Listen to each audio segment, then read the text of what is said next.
শরীফের 513 নম্বর হাদিস عن معاذ بن انس الجهني رضي الله تعالى عنه عن ابيه قال قال رسول الله صلى الله عليه وسلم من تخطى رقاب الناس يوم الجمعه اتخذ جسرا الى جهنم জয়ী সূত্রে বর্ণিত আছে নবীজি বলেছেন যে ব্যক্তি জুমার দিনে আসলো এই প্রথম কাতারে আসার জন্য মানুষের কাঁধে পা দিয়া কাতার ছিঁড়ে আসলো সে যেন জাহান্নামের জন্য পুল ব্রিজ বানাই দিল।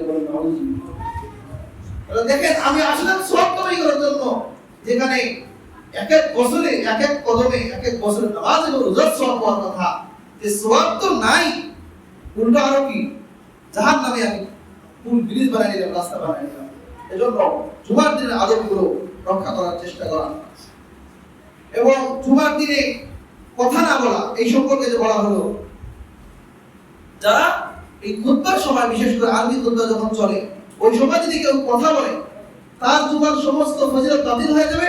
এমনকি ওই ব্যক্তিকে চুপ করার জন্য কেউ যদি বলে আনছি চুপ করো, ইশারা দিয়ে বলে নিয়ে চুপ করে, তাহলে এই যে ইশারা গুলো তারও জমা হবে। তাহলে কত বড় সেন্সিটিভ বিষয়। মুসনাদ আহমদের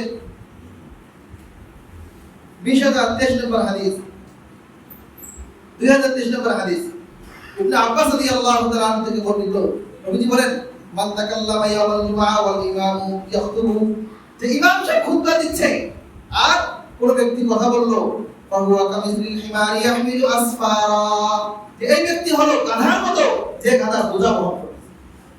তো সে যে বহন করতেছে তার কোনো লাভ আছে? তার কোনো ফজিলত আছে? যে সে শুধুমাত্র গাধার মতো বোঝা বহন করলো, আসলো, কষ্ট করলো। জুমাতে আসলে কষ্ট আছে না, কাজ কর্ম ছেড়ে সব কিছু রেখে জুমাতে আসলো, 1-2 ঘন্টা সময় নষ্ট হয়ে গেল, যে বাস তার এতটুকুই হলো, গাধার মতো বোঝা বহন করা হলো, কিন্তু কোনো সওয়াব অর্জন হলো না। ওয়াল্লাযী ইয়াকুলু লাহু আনসিত, আর যে ব্যক্তি কথা বলে আর তাকে বলে বলে চুপ করেন, লাইসা লাহু জুমাতুন, যে তারও জুমা নেই, মানে তারও জুমা বাতিল, সেও জুমা